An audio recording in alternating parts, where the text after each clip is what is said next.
Le 9 octobre dernier s'est réuni le réseau des partenaires contre la violence faite aux femmes pour faire la promotion d'un enjeu qui touche plus d'une famille. Les enfants victimes de la violence conjugale sont au centre d'une nouvelle campagne de sensibilisation menée par l'intervenante Jennifer Ann Dooling. Aujourd'hui, c'était le lancement de la campagne de sensibilisation au niveau des enfants victimes du réseau des partenaires contre les violences faites aux femmes. Le début du projet a vu le jour vraiment en lien avec la nouvelle loi au niveau de la protection de la jeunesse qui affirmait qu'un enfant exposé à la problématique de la violence conjugale, ça faisait partie d'un motif de compromission. Sachant que ça s'en venait pour avril 2023, le réseau a décidé de mettre sur pied un mini-comité de travail. Donc, ça fait une année là, qu'on travaille sur l'ensemble du projet, de qu'est-ce qu'on met comme action, puis des visuels là, qui ont été présentés aujourd'hui.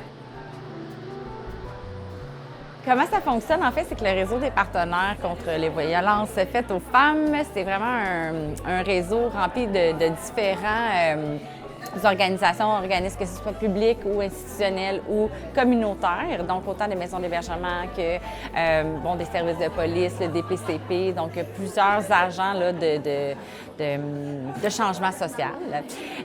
Puis, dans le fond, et aussi la protection de la jeunesse. Donc, ce qui arrivait, c'était qu'on voulait vraiment mettre de l'avant que les enfants, oui, on travaille tous de près ou de loin avec les violences faites aux femmes, mais on voulait travailler sur les enfants parce qu'ils sont aux premières loges de les problématiques, autant violence conjugale post-séparation et les conflits sévères de séparation. On voulait vraiment mettre l'accent là-dessus pour que un peu madame et monsieur tout le monde, que ça soit éducatrice en CPE, que ça soit au niveau là, le parent même qui soit auteur ou victime, soit dans le fond amené à utiliser les ressources qui existent pour de l'aide et par le fait même aider les enfants là, qui se retrouvent dans ces conflits-là. Nous, on amène quand même une expertise au niveau du domaine policier, étant donné qu'on a quand même affaire beaucoup dans la violence conjugale ou les conflits familiaux, soit juste des chicanes verbales. C'est sûr que les policiers ont à intervenir quand même assez régulièrement, malheureusement, encore dans ce type de situation-là. D'où les enfants aussi qui sont souvent présents. Même s'ils sont endormis, ça se passe plus tard la soir, parce qu'on s'entend que ça peut être 24 heures sur 24, ce genre d'événements-là familiaux. Donc, les enfants peuvent dormir, mais nous, les policiers, sont quand même assez allumés pour dire ils sont conscients malgré tout. On essaie d'instaurer ça aussi à notre service. Fait qu'on est quand même des agents multiplicateurs aussi dans notre service de police pour donner l'information de toutes les modifications des lois, toutes les informations qui circulent sur le réseau des partenaires également. Donc, on essaie de diffuser l'information le plus possible à nos collègues qui sont en première ligne, les patrouilleurs sur la route.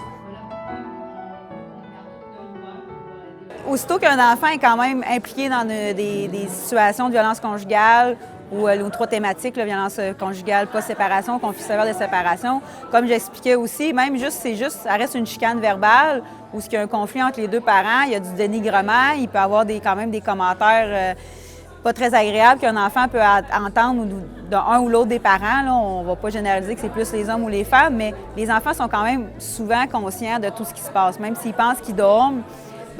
Donc, la DPJ, on s'est rendu compte, la DPJ se sont rendus compte qu'effectivement, il y a beaucoup de conséquences au niveau des enfants quand ils sont dans ce genre de situation-là, de ce contexte-là. Et ça se répercute aussi dans tous les milieux scolaires, autant le milieu scolaire qu'ils voient les conséquences des comportements qui changent aussi au niveau des enfants. Donc, c'est pour ça que la police, on essaie de dire, OK, on va sensibiliser aussi les patrouilleurs pour pouvoir les informer pour qu'ils soient allumés par rapport à ça. Donc, on essaie le plus possible de sensibiliser la population pour que les enfants soient les plus outillés, puis outiller aussi la population qui ne sont pas conscients, qui peuvent intervenir de différentes façons, soit directement avec les personnes impliquées ou indirectement, s'ils se réfèrent au site Internet. Ils vont avoir des outils, ils vont avoir des organismes à ce qui se référer, pas nécessairement dire aller directement voir les personnes impliquées et dire ça n'a pas d'allure, qu'est-ce que tu fais. Mais au moins, c'est outiller vraiment la population pour dire OK, la situation n'est pas normale, l'enfant est présent, il ne devrait pas avoir conscience de tout ce qui se passe au niveau familial. Donc, on va essayer d'aller l'aider le plus possible dans tout ça pour qu'il ait une meilleure vie, développement également. Cette année, ça a été un débordement de féminicide, puis je pense que c'est important. On pense à ces enfants-là qui sont, dans le fond, orphelins, bien, pas orphelins parce qu'ils ont probablement un père, mais qui, dans le fond, ont perdu leur mère dans ce contexte-là.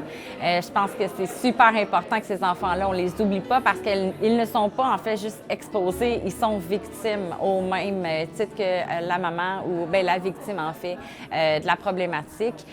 C'est pour ça qu'on voulait que, parce que des fois, les comportements des enfants, ça peut être, bien, ils sont un petit peu plus stressés ou si à l'école, ils s'endorment à l'école, bien, ça doit parce qu'ils n'ont pas dormi, c'est facile de juger, mais ce qui est important, c'est de vraiment se centrer sur est-ce que cet enfant-là, c'est un comportement qui était habituel? Est-ce que c'est de ne pas avoir peur finalement de juste demander qu'est-ce qui se passe? Est-ce que ça va? Est-ce que je peux t'aider? Est-ce que je peux référer? Ou tu sais, souvent, il y a des professionnels qui ont des liens avec les enfants, puis c'est eux aussi qu'on veut aller chercher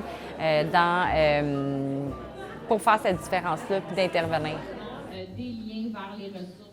L'objectif en arrière de ça, c'était vraiment que Madame et Monsieur tout le monde soient des agents de changement, interviennent, que les parents, en fait, qu'ils soient auteurs ou victimes, puissent intervenir, aller chercher l'aide nécessaire là, pour eux et elles-mêmes, et aussi, par le fait même, aider les enfants qui s'y trouvent là, en plein centre de ces contextes de violence-là.